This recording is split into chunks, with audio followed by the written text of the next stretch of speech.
Today marks a special day in the history of Whakaata Māori. An MOU, or Memorandum of Understanding, was signed between Whakaata Māori and APTN, the Aboriginal Peoples Television Network of Canada.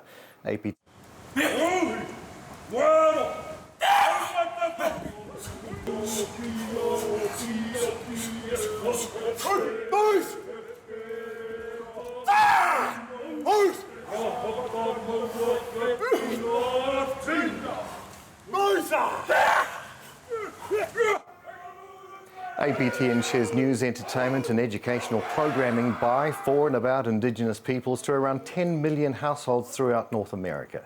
Chief Executive of APTN, Monica Ile, a member of the Abenaki First Nation of Odanak in Canada, is with us now. Tēnā koe, Monica. Welcome to Aotearoa. It's nice to have you with us and visiting with us. Kia ora. I'm so happy to be here. Thank you so much for having us. Now, you haven't been here for long. What were your thoughts around the pōwhiri this morning, the welcome at Whakaata Māori? So powerful and emotional at the same time, and just to be part of that, even though you don't understand the language, just the movement, the eye contact, the way things are done.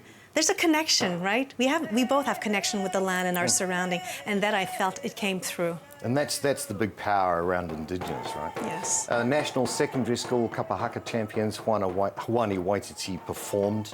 Oh, yes. And that's sensational. So what was it like seeing other Indigenous cultures being them and performing their culture? Well, the generosity, I think that Indigenous people in general are very generous at every level, and that's what I feel with just sharing their stories, sharing their beautiful voices, their dances, and through that you feel the emotion and the connection there is. And then even though we don't come from the same land, we understand, there's an understanding between us, the respect we have for our territory and for our ancestors and for the importance of our culture, our history and our languages. And that was very, very strong this morning. And you're here also to sign an MOU. Yes. What does something like this mean to APTN? Well, APTN's been around for 23 years now, and Whakaata Māori TV are not that much younger than us.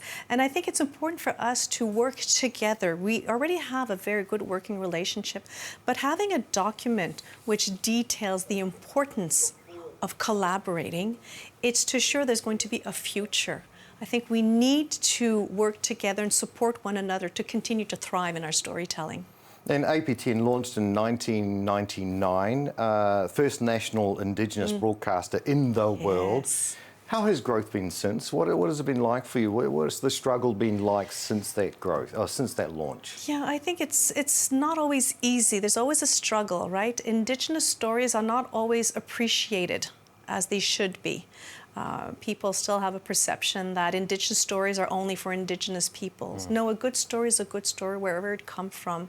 And I think people should learn to listen more from who we are and what we bring to the table.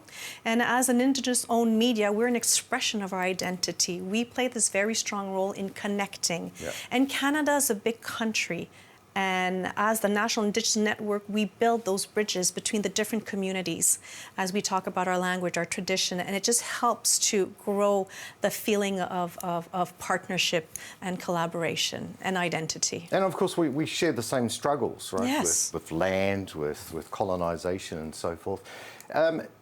What's the support been like from Indigenous communities throughout Canada and from mainstream media? I would say communities are supporting us. We're very well supported. They appreciate what we do and making sure that the stories are there in the different languages. There's more than 70 different Indigenous languages in Canada. So we can't do all of them, unfortunately, but every year we strive to do at least 15 different Indigenous languages. Would it be for children's show, documentary or lifestyle, and I think that's important to hear the beauty of those languages and the richness of those languages. There's many of them that are on the verge of extinction, so as a national broadcaster, we have this duty to preserve and promote languages. Right. So that's one part of the picture. I think mainstream media, the past few years, are getting to know us better. In Canada, there was the residential school system where Indigenous children were forcefully taken away from their families and put in these schools. And in May of 2021, they discovered unmarked graves of children near residential school. And I think that was a shock for the Canadian population. Some say they've never heard of these stories, even though these stories have been out there, they just weren't listening. But now they had the proof that Indigenous people had a traumatizing experience and that these schools really existed.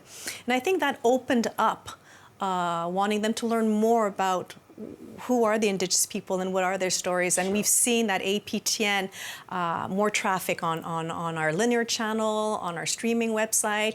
More people are coming to us, mainstream media coming to us to partner on storytelling. So we feel that there's a movement happening. There's a momentum right now. Well, we look forward to seeing some more of your stories and for sharing some of our stories with you. CEO of APTN, Monica Ile, thank you so much for joining us today and coming into the studio. It's a pleasure to have you here. Enjoy the rest of your stay in New Zealand. Te o Leone, kia ora.